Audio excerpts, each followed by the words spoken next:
me outside? Weird, right? Well, I figured it was a good occasion for me to emerge from my usual lair to wish all of you a happy Halloween. Without a doubt, this is my favorite holiday for several reasons. As I'm sure many of you have already noticed, I love discussing all things spooky all year round. I have a fascination with the macabre, the dark, the scary, and Halloween is when we get to openly celebrate those things by hosting parties, dressing up, having movie marathons, or making some of my favorite videos that I've made on this channel so far. I just love talking about horror, and on All Hallows Eve, I'm feeling especially appreciative of this genre, how it has inspired me to want to create my own art, how it has given me some of the greatest movie theater experiences of my life, just how much scary movies mean to me. What's interesting is that my personal journey with the horror genre actually began not with the early 2000s found footage films or the iconic slashers like so many, but with movies that looked like this. Even at a very young age, I was drawn to the things that would frighten me. I expressed to my dad how much I wanted to see Freddy Krueger, Jason Voorhees, and Michael Myers movies. Looking down at his 8-year-old son, images of horrific gore and nudity no doubt flashing across his mind, my dad quickly thought of a compromise, asking me, "Have you ever seen Frankenstein?" I don't think Dad really had any idea the full extent of what he was doing by suggesting this to me. Yes, he succeeded in diverting my attention away from the more graphic horror that I would eventually watch behind his back just a few years later anyway. But he also did something much more impactful. He introduced me to the Universal Studios monster films. With all of their iconic makeup work, mad scientist laboratories, gothic castles, foggy cemeteries, and bats on strings.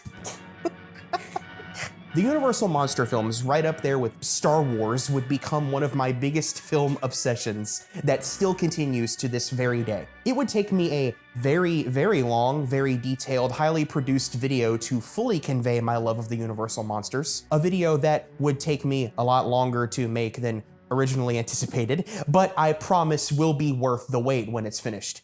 Stay tuned.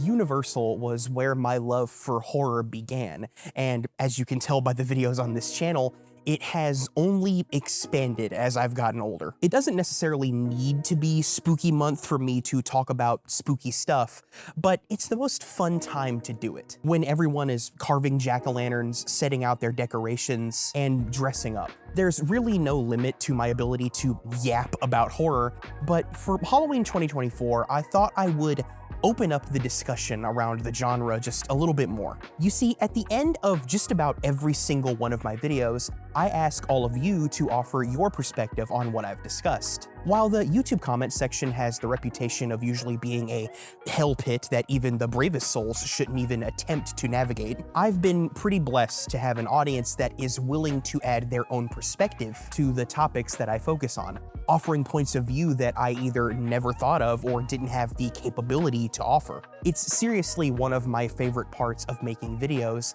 and I decided that on Halloween, I'd ask those of you who have joined the Patreon and Discord, those of you who sub to the channel on the community page, or are following me on social media, about your favorite scary movies or scary movie moments, and give you the floor for a little bit. I do plenty of talking to you on this channel, so I think it's time I show off some of your responses to what I have to say. So, what's your favorite scary movie? A lot of you answered John Carpenter's The Thing, which is just a testament to the staying power of that film. There are several reasons to praise it, from its plotting, alienating atmosphere, horrific themes of mistrust, and, of course, the incredible practical creature effects that cemented Rob Bottin as one of the best in the business. Usually mentioned right alongside The Thing was the original Alien, which still holds up as one of the finest examples of sci-fi horror. This comment in particular discussed the creature design of the xenomorph and outstanding production design. They also praised the realism of the space travel and analog 70s future tech aesthetic. Staying in the realm of sci-fi for just a little bit longer, I was very happy to see some of you mention Jordan Peele's Nope, as I think it's one of the best films I've seen in recent years. The symbolism and messaging behind everything, similar to Peele's debut film Get Out, adds to the experience, and it has two of the most terrifying scenes of the past decade. The sequences with Gordy the chimpanzee and the Jupiter's Claim star lasso experience. It perfectly balances several genres, but Nope is undeniably a horror film when it gets going. Another film I was thrilled to see get some love is Satoshi Kon's Perfect Blue. Animation isn't a medium we often associate with horror, but when it's utilized to its fullest potential, the imagery can be truly nightmarish. As pointed out by these commenters, Perfect Blue works in its atmosphere, tension, and restraint before exploding into surrealism. Kon took full advantage of the medium of animation to craft some disturbing psychological horror that has plenty to say about the personas we craft and the obsessions that people can form with those personas. One of my patrons specifically pointed out James Wan's Dead Silence and its uneasiness, and another one of my patrons suggested an idea that I saw reflected in other comments. The idea that a film doesn't necessarily have to be horror to be scary. Trainspotting and Requiem for a Dream have horrific scenes, but aren't specifically horror films. Even if you're not a horror person, movies can utilize terror that comes from our specific experiences to make their point, or they can just scare the crap out of us as kids. There's an inherent creepiness to everything that Tim Burton is involved with, and because of that, I get why one would choose to watch his version of Alice in Wonderland around Halloween.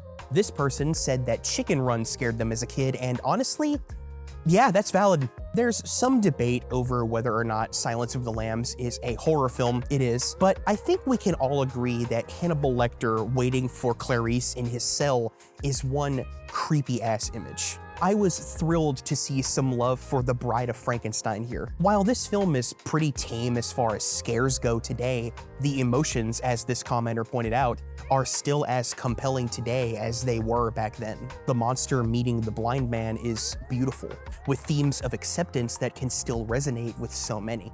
The question of what's your favorite scary movie is a quote often attributed to Wes Craven's Scream, which several of you pointed out was brilliant at being both genuinely scary as well as satirical, pointing out the flaws of the slasher subgenre while also paying tribute to it. A movie that's still as expertly meta as it was when it first premiered. We got some love for the modern horror masterpiece that is Hereditary, a film that I've started to rewatch every year now, a film that I actually hadn't seen in its entirety until this October was the iconic Rosemary's Baby, and there were a few comments pointing out the genius of that film as well. It lived up to the hype for me for several reasons. The performances, the score, the cinematography, and as this commenter mentions, the subtlety of its ending, leaving us to think about what is being seen rather than actually seeing it. You've got some out there like me that have way too many to list, those who share fun personal stories, and then you have the comments that actually inspired this entire segment of the video. One of the things I love most about the horror genre is how it can open the door to conversations, topics that the average person like myself don't relate to but can learn from. I discussed several angles of body horror in my video, and the comments brought even more areas of discussion that I don't have the experience to discuss as a straight cis white guy. Areas of pregnancy, gender, and sexuality were brought forth in the comments of that video that I find so fascinating. At its very best, these are the kinds of perspectives and discussions that the horror genre can inspire. Thank you to those of you who commented on the body horror video and shared your unique perspective on the subgenre. I really loved reading these. Not only did I ask all of you about your favorite scary movies, I also talked with some of my close friends and family about their favorites as well. All of this highlights one of the best things about scary movies. As fun as they are to watch, they're just as fun to talk about. I would say A Quiet Place. It's suspenseful, and I love her as an actress, and I like the idea of it. It was different. Never really seen anything like that before. The moment that I really liked the best about it wasn't necessarily scary, but I felt the pain was whenever she was pregnant in labor, and she also put her foot all the way through the nail, and it was awesome. It was great. I like Jaws for a scary movie. Poltergeist I saw when I was a kid. Yeah, that TV with the snow on it and the little girl's voice coming over it. That's kind of scary. And then in Jaws, when that guy's head come out of that boat and he had one eyeball missing. Yep. Jaws. After watching Jaws, kid you not, for the first time, I was scared to get in the bath. I was afraid to get in any body of water. And then every time I see the scene of Quint, there's the story of them on the boat that he tells them. The Indianapolis Jaws is, I think, one of the scariest movies I have ever seen. I like The Descent because I think what's really hard for directors to nail is atmosphere. And I think The Descent really captures that in a way. Just the sense of these people going and just cave diving and not knowing what's down there. Just think they're just going cave diving. Just the whole feeling of this big ass cave they're in, and just the deeper they go. When I was watching it, it really made me feel like I was in there with them. It made me feel uneasy. I did like the scene where the night vision turns on and you see the dude behind her for the first time, but I also like the ending where she thinks she got out and she looks over to her right and there's the dead girl that she just killed. She screams and it cuts. She's still in the cave in the mountain, and she has like a light that's like slowly going away, and they're like all coming, like a bunch of them are like coming up to kill her. Stuff that really scared me the most when I was a kid though, I think SpongeBob episodes. You know what I'm talking about? Where like The butterfly. the butterfly scared me as a kid.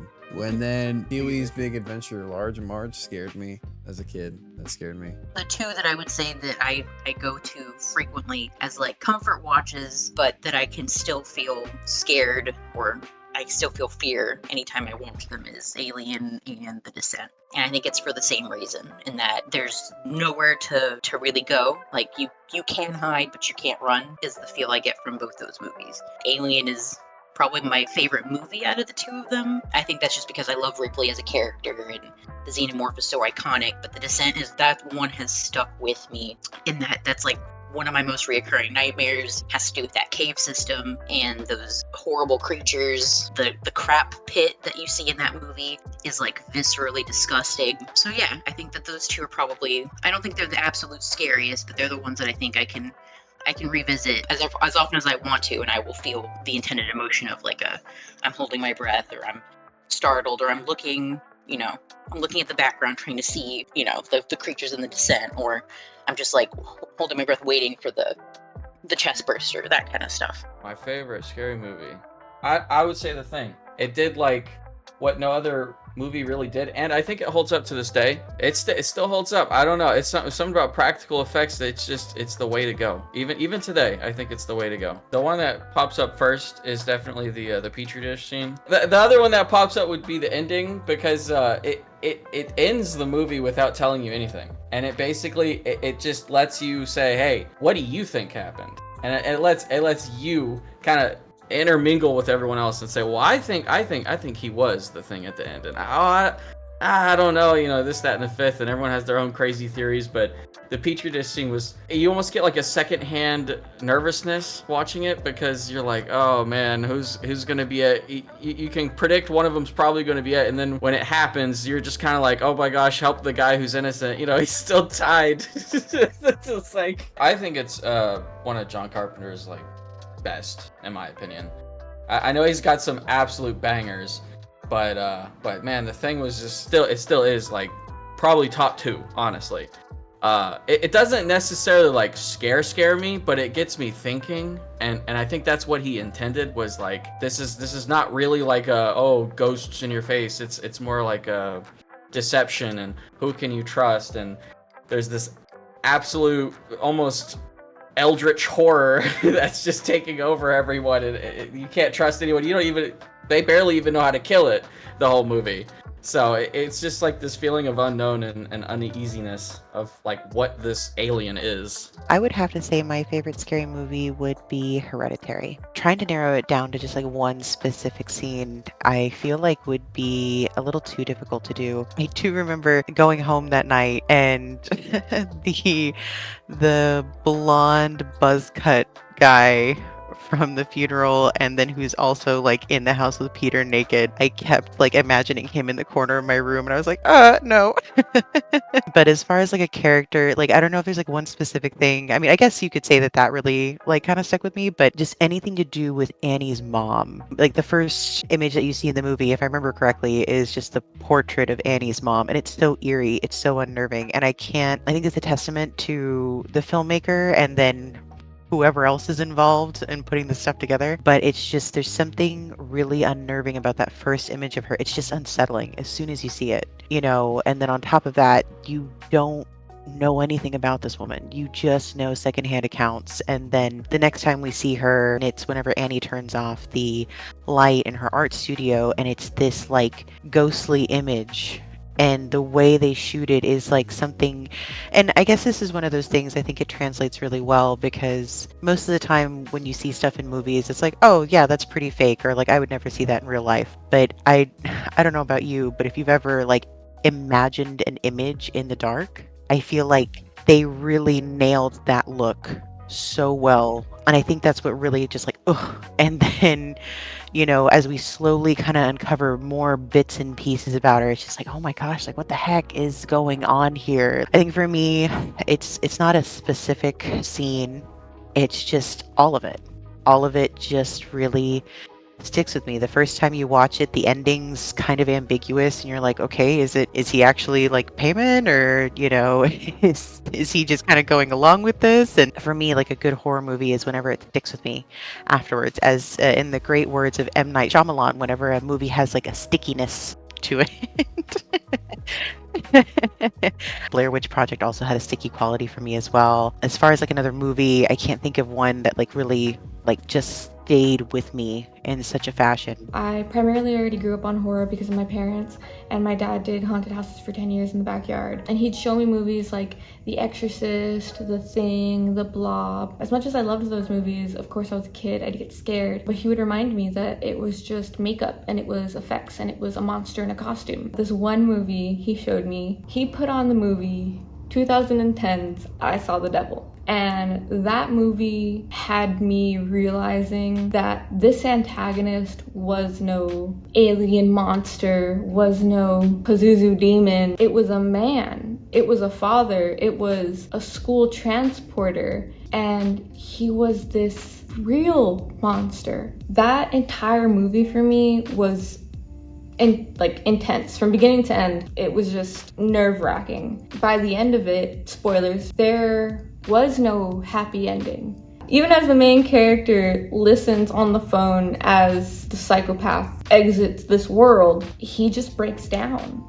You know, there's so much loss in what he had achieved at the end. He had to become a monster in order to defeat one. And by the end of that movie, they both lost. And it was just so heartbreaking and so real. And that's what terrified me the most, is because it felt so real.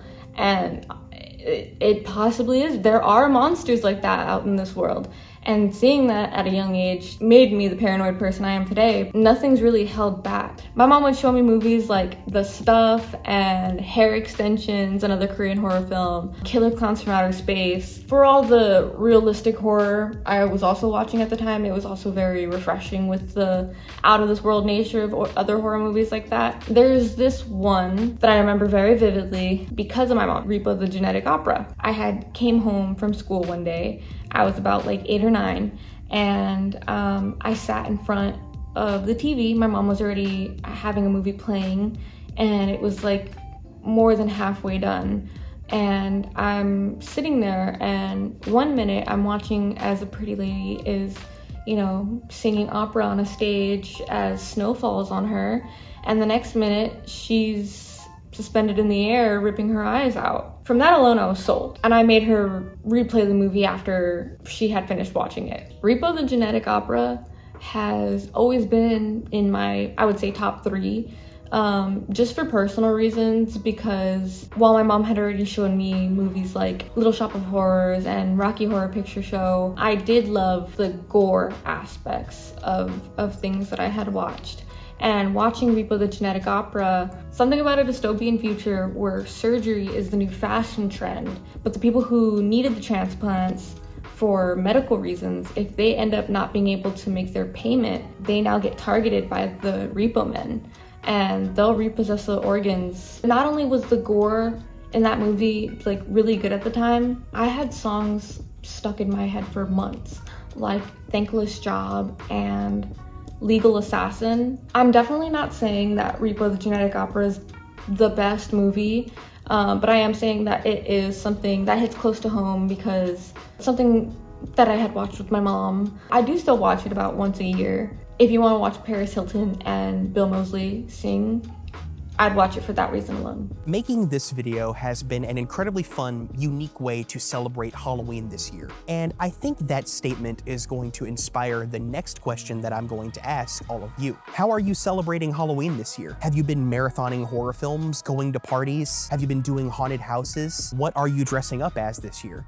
Are you taking the family trick-or-treating or just handing out candy? What movies are you going to be watching tonight? For me, I've done the 31-day horror film marathon this year, and to celebrate today, I'll be watching a few different things. Two are traditions that I've made for myself every year. I watch Alvin and the Chipmunks Meet the Wolfman every single year on Halloween because I just have so much nostalgia for that movie. I made a video on it like forever ago, as some of you may remember. Of course, I watch John Carpenter's Halloween every year on the day because it's my all-time favorite horror film. This year, however, I'm actually going to end the day by watching the BBC television film Ghost Watch from the 90s. I've seen this a few times, but have never actually watched it on Halloween night, and I highly recommend that you check it out if you haven't seen it. It's very underrated and surprisingly creepy the more it ramps up toward the end. I think as Ghost Watch comes to a conclusion, I'll be in the perfect Halloween mood to end the night with. Thank you so much to all of you who participated in this video, whether by